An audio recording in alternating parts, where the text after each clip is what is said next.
하고 있습니다. 선교도 준비하고 있고요. 특히 이 시즌 되면 저희 다음 세대를 맡고 있는 사역자들에게는 수련회의 부담과 성경학교의 부담이 이제 확 다가오는 시기입니다. 보통 한 5월쯤부터 계획을 시작을 하거든요. 한 7월에서 8월쯤에 다음 세대 사역들이 진행되는데 한 2, 3개월 전에는 벌써 준비가 들어가게 되어집니다.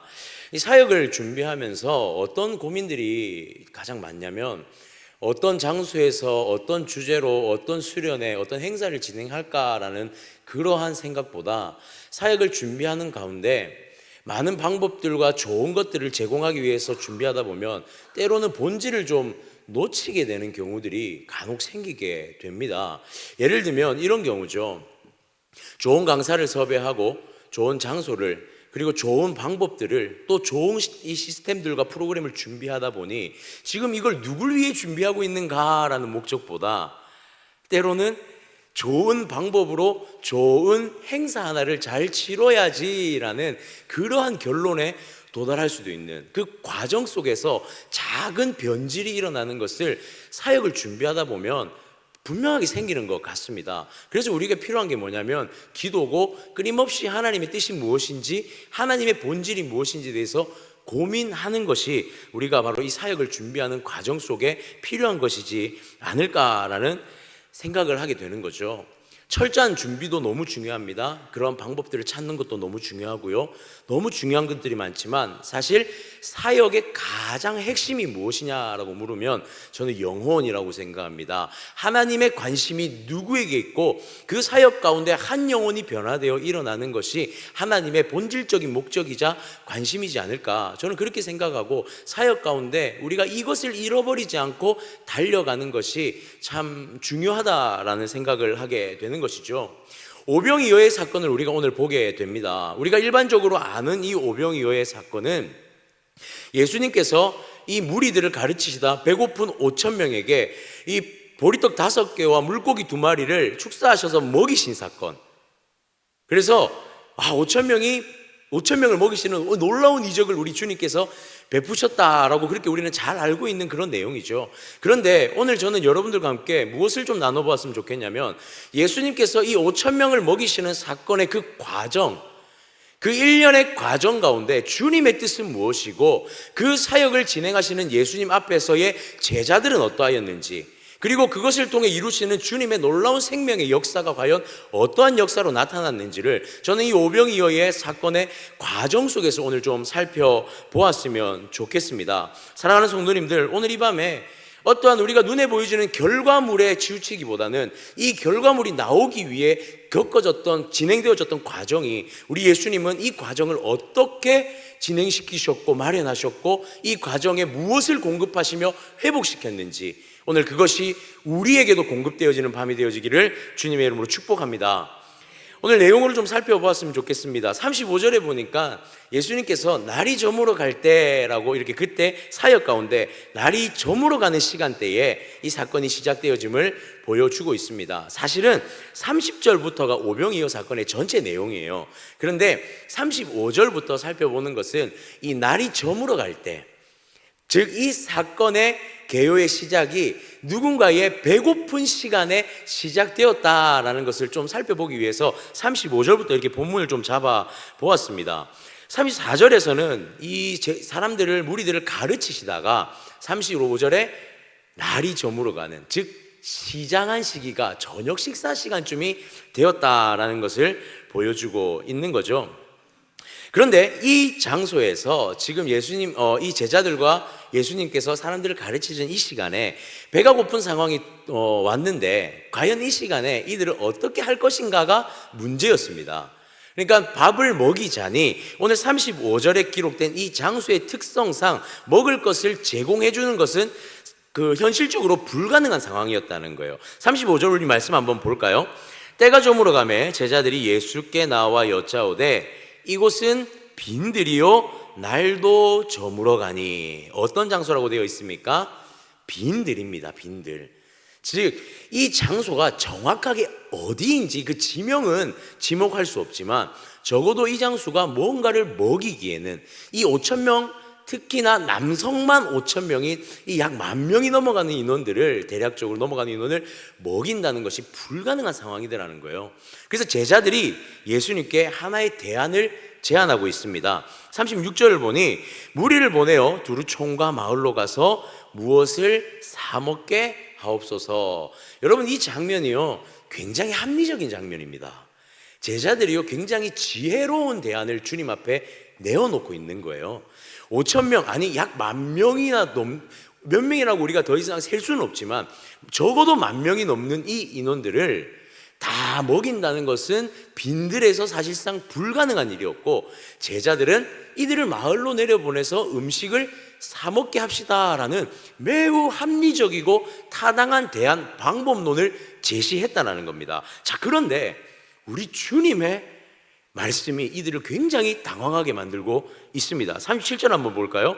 대답하여 이르시되 너희가 먹을 것을 주라 하시니. 주님이 뭐라고 말씀하십니까?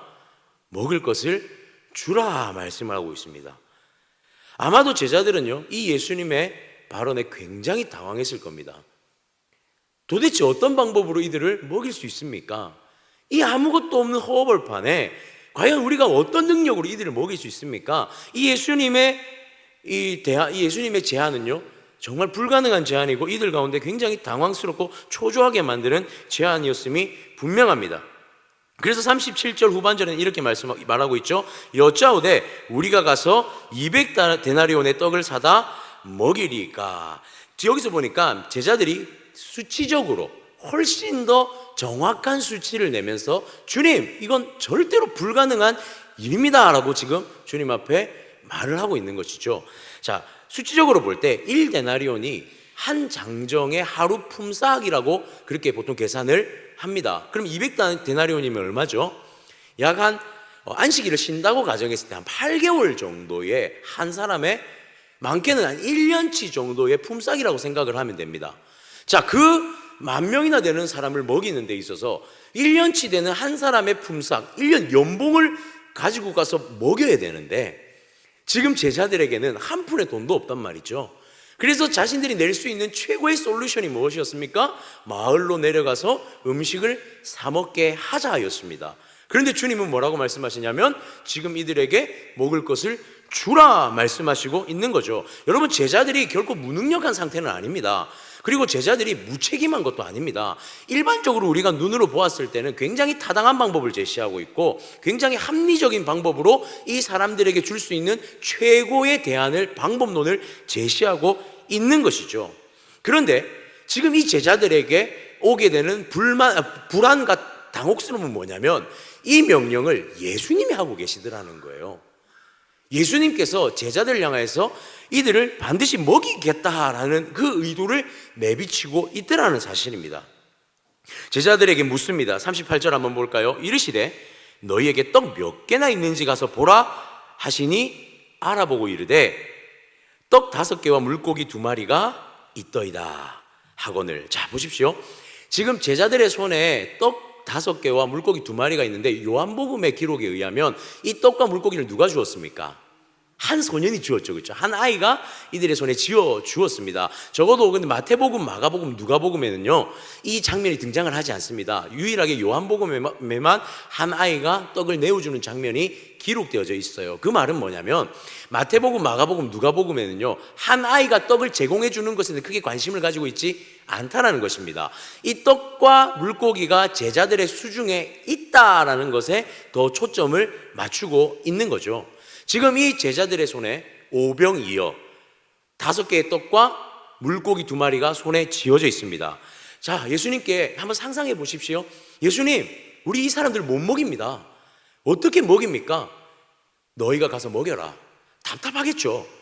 주님, 수치상으로 200데나리온이나 되는 돈은 우리에게 없습니다. 먹일 수 없습니다. 주님이 뭐라고 말씀하시냐면 네 손에 지금 뭐가 있니? 물어보시는 거예요. 떡 5개와 물고기 2마리를 확인까지 하십니다. 여러분, 이런 정도 상황 되면 제자들에게 어떤 마음이 오냐면 절망이 다가옵니다.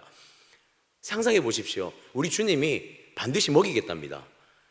아무것도 준비되어 있지 않은 상황에서 반드시 먹이겠다라는 의중을 명확하게 내비치고 있습니다. 자, 이쯤 되어지면 이제는 이 예수님의 제안에 대해서 반박하고 있는 제자들은요, 무능력한 사람이 되어집니다. 주님 뭐라고 하시냐면 가서 먹여라, 그렇게 말씀하시는 거예요. 그러니까 이걸 행하지 못하는 제자들은 더 이상 예수님의 이 명령을 행할 수 없는 무능력하거나 또는 무책임한 사람이 점점 되어져 가고 있는 거죠.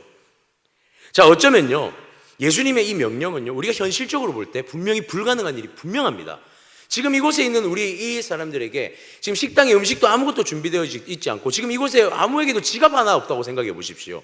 그런데 갑자기 누군가가 와서 이 사람들에게 다 먹을 것을 지금 이 자리에서 제공해라 라고 말한다면 이것을 실현 가능시킬 사람이 누가 있겠습니까? 제자들의 입장에서는 지금 그런 상황이 주어졌다라는 것입니다.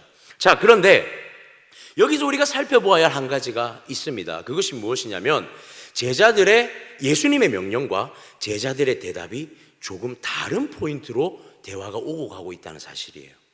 37절 말씀을 우리 다시 한번 보겠습니다. 37절 말씀 한번 좀 띄워주시면 함께 보겠습니다. 다 같이 한번 읽겠습니다. 시작. 대답하여 이르시되 너희가 먹을 것을 주라 하시니 여짜오되 우리가 가서 200데나리온의 떡을 사다 먹이리이까. 잘 보십시오. 예수님은 어떻게 무엇을 주라 말합니까? 너희가 먹을 것을 주라 말씀하세요. 무슨 뜻이냐면, 이게 무슨 뜻이냐면 너희가 먹일 만한 방법을 찾아보아라라고 질문하지 않으셨다는 거예요. 우리 주님이요, 제자들에게 저 사람들을 먹일 만한 방법을 가서 찾아봐라고 말씀하지 않으셨다는 거예요. 우리 주님 뭘 말씀하셨냐면 저들을 먹여라라고 말씀하셨어요. 분명히 주님은 그렇게 말씀하십니다. 먹을 방법을 요구하신 것이 아니죠. 그런데 제자들의 답변은 200데나리온이 우리에게는 없습니다. 방법적으로 불가능합니다라는 대답을 하고 있더라라는 사실입니다. 예수님은 이들에게 너희가 어떤 방법을 찾아서 먹을지 고민해 보라가 아니에요. 주님이 어떤 마음이냐면 나는 오늘 이 5,000명 아니 이 10,000명을 반드시 먹여야겠으니 내가 먹여라고 할 때 너희는 먹이기만 하면 이루어지는 일인 거예요. 사실은 믿으십니까? 사실은 먹이기만 하면 이루어지는 일인데 제자들이 어떤 모습을 보이고 있는 것이냐면 믿음 없음의 모습을 보이고 있는 거예요. 예수님의 초점과 제자들의 초점이 대화상에서 지금 어긋난 대화를 하고 있는 상황이다라는 것이죠. 그러니 방법적으로 대안을 찾을 수 없는 상황에 제자들은 어떤 상태가 되어집니까? 무기력한 상태와 초조한 상태가 되어지더라는 사실이에요. 예수님께서 하고자 하심에 결정하신 것은 방법을 찾기 위함이 아니었다라는 것. 그러나 방법을 강구하는 우리의 사역은요, 방법에 치중되어져 있는 사역은요, 우리의 모든 사역 가운데 무기력함과 초조함만 남을 수도 있게 되더라는 것입니다. 제가 앞서 서론에서 그런 말씀을 드렸죠. 여름 사역을 준비하다가, 수련회 사역을 준비하다가 준비하는 가운데에 때로는 이런 마음이 옵니다. 정말 이 사역이 맞을까? 정말 이 사역이 맞나? 이 프로그램이 맞을까? 고민하는 건 당연하지만 언제 이런 생각이 오냐면 지금 우리 사랑하는 다음 세대 아이들에게 무엇이 제시되어져야 되고 이 복음이 들어가 한 영혼이 살아나는 그 초점이 사라지게 되면요, 방법론에 대한 회의가 오기 시작을 합니다. 방법이 맞는지 틀리는지에 대한 회의가 오기 시작하는 거예요. 우리가 사역을 감당함에 있어서, 주님의 일을 감당함에 있어서 가장 먼저 본질적으로 잡고 가야 할 것이 무엇이냐면 주님이 무엇을 하기를 원하시는가입니다. 믿으십니까? 주님이 하기를 원하시는 것을 행한다면 방법론은 그 다음 문제라는 거예요. 그 다음 문제라는 겁니다. 우리 주님은 이미 방법을 알고 계십니다. 단 그 방법이 주님께서 제안하지 않으시더라도 우리는 주님의 방법론을 찾기보다는 우리는 주님의 말씀 앞에 주님이 무엇을 하기를 원하시는가에 대해 더 초점 맞추어 나아간다면 그 사역은 분명하게 온전한 열매를 맺게 되어 있더라라는 사실이죠. 여러분, 본문 31절을 우리가 한번 잠깐 살펴보십시오. 한번 잘 보십시오. 이르시되 너희는 따로 한적한 곳에 가서 잠깐 쉬어라 하시니 이는 오고 가는 사람이 많아 음식 먹을 겨를도 없음이라. 여기서 잘 보시면 앞선 사역에서 제자들에게 무엇을 명령하시냐면 잠깐 가서 쉬어라 명령하세요. 주님은 다른 곳으로 가십니다. 자, 그런데 그 이유가 무엇입니까? 가서 너희가 이제껏 사역하면서 먹지 못한 것에 배고픔이 있으니 한적한 곳에 가서 먹고 쉬어라 라고 얘기를 합니다. 그런데 제자들이 간 곳이 어디입니까? 35절에 보니 빈들로 향합니다. 그런데 이 빈들에 어떤 사람이 모여 있냐면 수많은 사람이 모여 있는 장소로 이들이 이동을 하는 것을 보게 됩니다. 어느 정도 유추를 해볼 수 있어요. 제자들에게 예수님은 뭘 명령하셨냐면 가서 너희는 한적한 곳에서 먹고 좀 쉬어라고 말씀을 하셨어요. 그런데 제자들은요 지금 어디가 있냐면 빈들, 어쩌면 이 빈들은요 아무것도 공급하지 못하는 장소에 이들이 가 있더라는 사실이에요. 그러니까 이들의 영적인 상태가 지금 어떤 상태냐면 예수님의 온전한 본질적 뜻을 헤아릴 수 없는 영적 상태에 있다는 것을 사실 31절의 주님의 명령과 빈들에 거하고 있는 이들의 모습 속에서 발견할 수가 있다는 거죠. 그러니 예수님의 명령과 예수님의 본질의 참뜻과 제자들의 그 예수님의 발언, 예수님의 말씀에 대해 그 포인트가 다를 수밖에 없더라는 거예요. 다를 수밖에 없더라는 것이죠. 이 영적인 상태, 여러분 우리의 혹시 믿음 상태가 이렇지는 않습니까? 사역들을 해나가고요 교회 또는 공동체, 부서 여러 사역들을 많이 해나갑니다. 교회가요 하나님을 기쁘시게 하기 위해서 많은 것들을 준비하고 해나갑니다. 그런데요 우리가 그 사역들을 해나가다 때로는 그 본질에서 방향이 벗어날 때가 있지는 않습니까? 이것은요 사역 자체의 문제가 아닙니다. 무엇의 문제가 있냐면 우리의 영적인 상태에 문제가 있더라는 것이죠. 하나님이 무엇을 기뻐하시는가로부터 사역이 시작되었을 수는 있겠지만 그 사역을 준비하는 방법들을 찾고 강구하는 가운데 사역의 온전한 본질이 훼손되는 경우가 생길 수도 있다라는 것입니다. 무엇 때문에요? 우리의 영적인 채워짐이 없을 때, 우리의 영적인 채워짐, 우리의 내면의 상태가, 영적인 상태가 빈들의 상태일 때 우리는 주님의 말씀에 잘못 반응할 수도 있다라는 것입니다.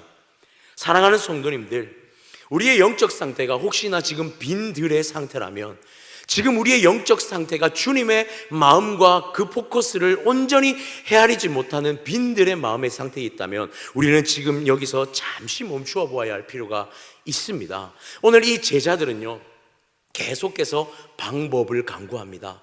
계속해서 방법을 찾습니다. 그런데 주님은 계속해서 말씀하십니다. 나는 반드시 저들을 먹여야겠다. 나는 반드시 저들을 먹여야겠다. 여러분 마치 이 이야기는요 예수님의 이 땅의 구원의 사역과도 비슷한 모습입니다. 예수님은요 이 땅에 한 영혼을 구원하기 위해서 나는 반드시 십자가 져야겠다, 나는 반드시 이 영혼을 위해서 내가 이 길을 가야겠다라고 말씀하시는 거예요. 근데 제자들의 모습은 어떤 거냐면 제자들은 주님 방법이 조금 아닌 것 같습니다. 합리적인 방법이 아닌 것 같아요. 주님 이건 조금 합리에서 어긋난 방법인 것 같아요. 주님 조금 더 이성적으로 생각을 해보시죠 라는 모습의 믿음 없음의 모습과도 비슷한 상황으로 보여지고 있더라라는 사실입니다. 사랑하는 성도님들, 아직도 우리에게 이런 빈들의 상태의 심령의 그런 모습이 남아있고 우리가 예수님과 방향 맞춰 가지 못하는 그러한 모습이 우리에게 남아있다면 우리는 오늘 주님 앞에 다시 한번 은혜를 구해야 할 줄 믿습니다. 그러나 우리가 이것을 가지고 상심하지 않기를 원합니다. 무엇이냐면 주님은 그것으로 끝내는 분이 아니라 반드시 채우셔서 방향 잡아 사역하게 하나님의 나라를 이루시게 만드시는 분이라는 사실을 또한 우리가 기억하며 나아갔으면 좋겠습니다. 그렇다면 제자들의 이 빈들의 상태, 주님은 과연 이러한 상황 속 갈등의 상황에서 어떻게 이 오병이어의 사건을, 이 상황을 하나님의 역사를 이루어 내실까요? 이것을 우리가 한번 살펴보았으면 좋겠는데요 39절 말씀을 함께 보겠습니다. 자, 39절 한번 읽겠습니다. 시작. 제자들에게 명하사 그 모든 사람으로 때를 지어 푸른 잔디 위에 앉게 하시니, 여기서요 여러분 되게 정말 중요한 단어 하나가 등장을 합니다. 푸른 잔디라는 단어가 등장해요. 앞서서는 이 공간이 어떤 공간이었습니까? 빈들이었습니다. 무성한 완전 아무것도 없는 빈들의 상태인데 39절에 되니 예수님이 뭐라고 명령하시냐면 이들을 푸른 잔디로 안내해서 앉혀라 라고 명령하고 있더라는 것이죠. 그리고 제자들은 그때서야 무엇을 하냐면 40절에 100명씩 50명씩 뭉쳐서 앉힙니다. 자, 여러분 여기서 중요한 것은요 무엇이냐면 예수님이 방금 전까지 믿음 없었던 제자들을 그대로 데리고 사역하고 있다는 사실이에요. 방금 전까지 예수님 그거 방법은 아닌 것 같아요 라고 말했던 제자들을 다시 불러서요, 너희는 가서 저 푸른 잔디 위에 이 사람들을 앉혀라 라고 말씀하고 있습니다. 예수님의 빈들에서의 첫 번째 공급은 사실 오병이어를 모든 사람들에게 나누어 주신 공급이 아니라 첫 번째 공급은 무엇이냐면 믿음 없는 제자들을 향한 믿음의 공급이 예수님의 첫 번째 공급이었습니다. 믿음 없음에 반응하고 있는 제자들을요, 예수님은 너희는 믿음이 없구나, 나는 너희를 사용하지 않겠어가 아니라 무엇을 하시냐면 너희들의 믿음이 없음을 나는 그대로 믿음을 공급하여 사용하겠다라고 말씀하시면서 제자들에게 또다시 명령하십니다. 무엇이냐면 방법을 제안해 주시죠. 너희는 가서 푸른 잔디 위에 50명, 100명씩 한번 둘러 앉혀봐. 그리고 나서 두 번째 하신 것이 무엇이냐면 41절에 보니 예수께서 떡 5개와 물고기 2마리를 가지사 축사를 하십니다. 그런데 이 장면을 한번 연상해 보십시오. 아까 이것을 누가 쥐고 있었습니까? 제자들이 쥐고 있었죠. 주님께서 이 오병이어를 제자들이 주님께 옮겨 드립니다. 그렇죠? 자, 여러분 이걸 한번 보십시오. 방금 전까지만 해도 믿음이 없음에 방법이 없습니다 라고 했지만 주님께서 이들을 향하여서 믿음을 공급하십니다. 앉혀봐 라고 말씀하세요. 그리고 나서 제자들에게 무엇을 요구하십니까? 너희의 손에 있는 오병이어를 나에게 줘 라고 말씀하십니다. 그러니까 이들의 가지고 있던 이 오병이어가요, 제자들의 믿음 없는 손에 있을 때는 어떤 것입니까? 소망 없는 것이죠. 가치 없는 것입니다. 5,000명을 절대로 먹일 수가 없는 그러한 것이 오병이어였습니다. 소망이 없는 것이죠. 이것이 예수님의 손으로 옮겨집니다. 그리고 예수님 손에 얹혀졌을 때, 그리고 예수님께서 이것을 축사하실 때 이 오병이어는 무엇이 되어집니까? 5,000명 전체를, 아니 10,000명이 넘는 전체를 먹일 수 있는 생명의 도구가 되어지더라는 사실입니다. 우리 주님의 방법이 그거예요. 사람이 생각하는 방법은요, 갖춰져 있는 것이 방법입니다. 준비되어져 있어야 이것이 방법이죠. 우리 주님의 방법은 그게 아니라는 사실이에요. 우리 주님은 주님의 손에 닿는 모든 것, 주님께서 믿음으로 공급하시는 이 모든 것이 다 주님의 뜻대로 이루어질 도구이고 방법이다라는 사실이에요. 불가능했습니다. 그러나 예수님의 손에 옮겨진 이 떡 5개와 물고기 2마리는 놀라운 역사의 도구로 사용되어지더라라는 사실이에요. 축사를 하시고 다 나누어 줄 때, 여러분 이때의 제자들의 심정을 한번 생각해 보았습니다. 이렇게 생각하지 않았겠습니까? 축사를 하셨어요. 우리 예수님께서 나누어 주라고 손에 내어 주십니다. 41절에 보니까 축사를 하시고 나서 떡을 떼어 제자들에게 주어서 사람들에게 나누어 주게 하라라고 명령하시고 물고기도 나누어 주라 하십니다. 초조할 겁니다. 이거 어떻게 나누어지지? 분명히 초조함이 있을 수 있습니다. 근데 이 초조함이 뭘로 바뀌겠습니까?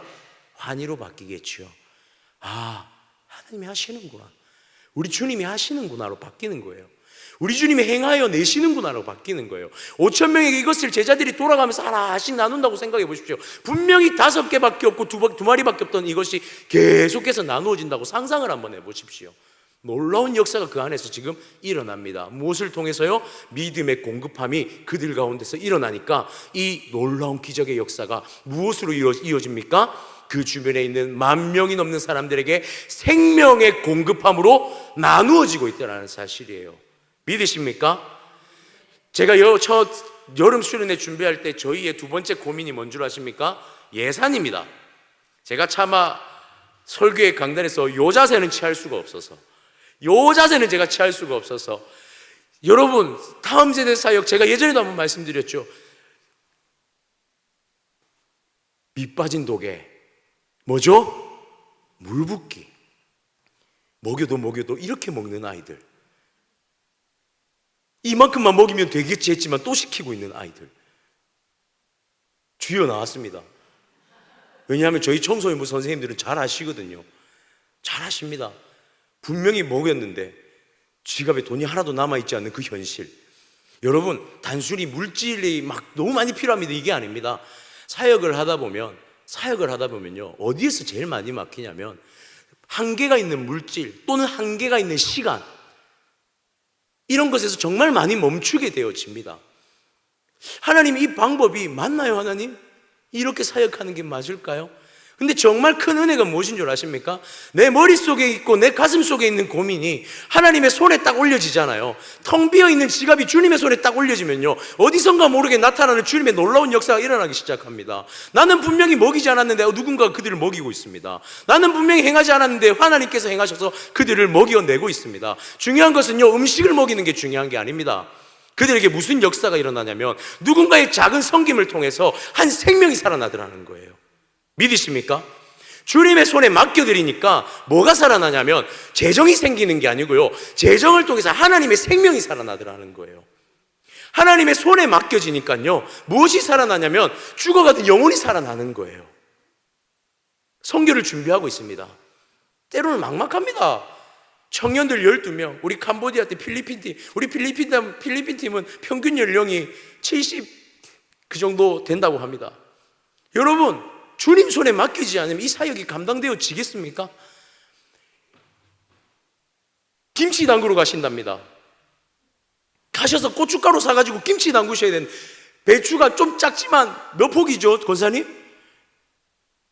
몇백 폭이라더라고요. 여러분, 그거를 몇 분이 가서 하셔야 됩니다. 캄보디아 팀은요, 가가지고 250명을 12명이 가서 조금의 도움의 손길을 합쳐서 250명의 아이들 성경학교를 이틀간 해야 됩니다. 우리 성경학교 하면 우리 아이들 한 40명 되거든요. 250명을 한다고 생각해 보십시오. 물론 할 수 있겠죠. 어떤 방법을 통해서 할 수 있습니다. 근데 중요한 건요, 그들에게 정말 생명의 복음이 어떻게 전해질까 고민할 때 답이 없습니다. 그런데 이런 모든 문제를 가지고 누구의 손에 올려놓으니까 이 오병이어의 방법을요, 그 아무것도 아닌 방법을, 내 손에 있을 때 이 작은 방법, 될 것 같지 않은 방법을 주님의 손에 딱 올려놓으니까 어떤 역사가 일어나냐면 주님께서 하실 거라는 확신이 듭니다. 믿으십니까? 주님께서 행하실 거라는 확신이 생기는 거예요. 하나님, 지금 현실은 부족한 게 맞습니다. 지금 현실은 오병이어, 떡 5개와 물고기 2개밖에 없는 게 확실합니다. 그런데 하나님, 우리가 이걸 주님 손에 올려놓습니다. 축사해 주십시오. 주님, 행하여 주십시오. 주님께서 우리 가운데 믿음을 공급하시니 우리 가운데 기대와 소망이 생깁니다. 제자들은 이 떡을 나누어주고 물고기를 나누어주면서 기대와 소망이 생겼을 겁니다. 와, 채워주시네 하나님이. 이걸 다 채워주시네 우리 하나님이. 계속해서 공급하시는 우리 하나님의, 마르지 않게 공급하시는 우리 하나님의 역사를 그들은 그 순간 사역의 현장에서 경험하고 있게 되더라는 사실이에요. 42절 한번 볼까요? 다 배불리 먹고, 여기 있는 만 명 이상 되는 이 모든 사람이 그 오병이어 떡 5개와 물고기 2마리로 배부르게 먹었다고 말하고 있습니다. 그리고 43절은 이렇게 기록합니다. 남은 떡 조각과 물고기를 12바구니에 차게 거두었으며. 아멘이십니까? 풍성함을 넘어서서 차고 넘치게 채우시는 하나님, 이것을요 복음의 관점에서 볼까요?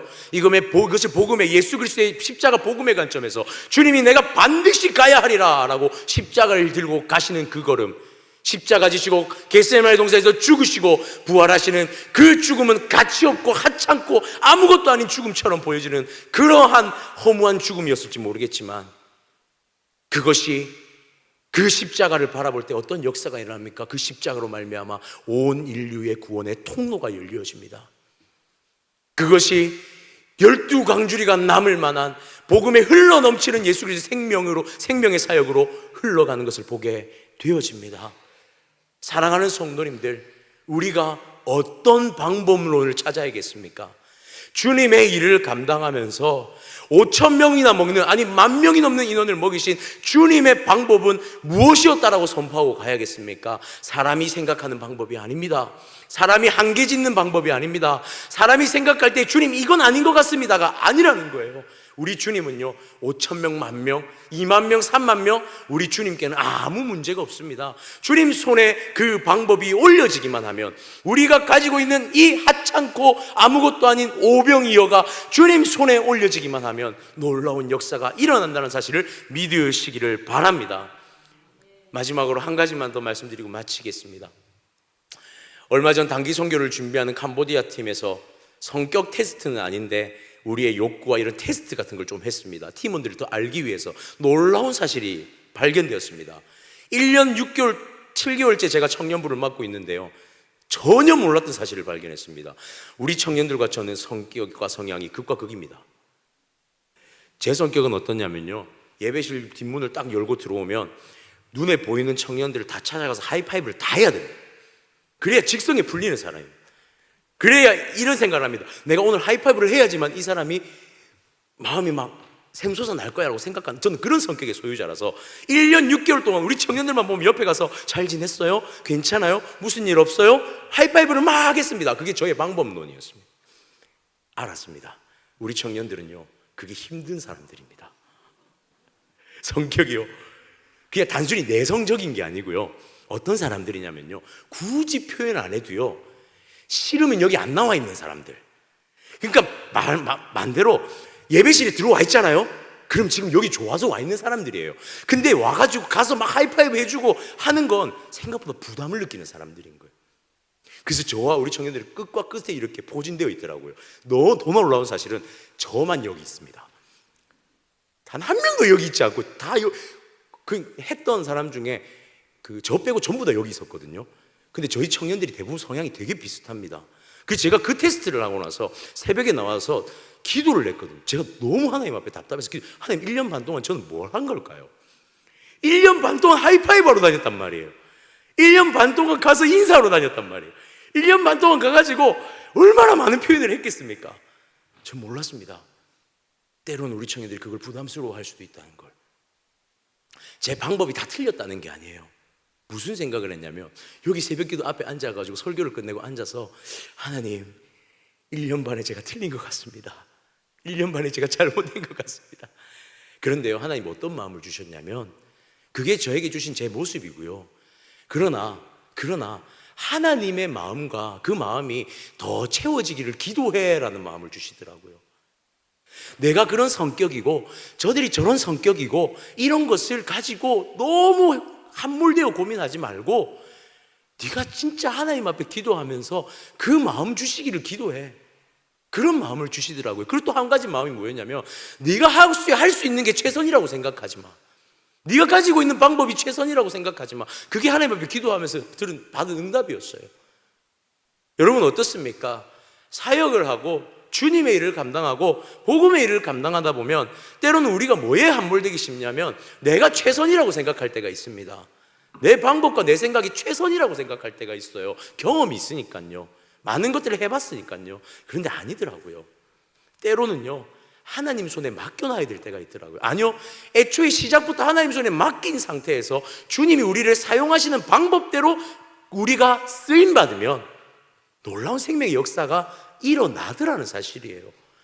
살아가는 성도님들, 오병이어의 사건은요, 단순히 예수님께서 5,000명, 10,000명이 되는 사람을 밥 제공해 준 사건이 아닙니다. 급식 사건이 아니라는 거예요.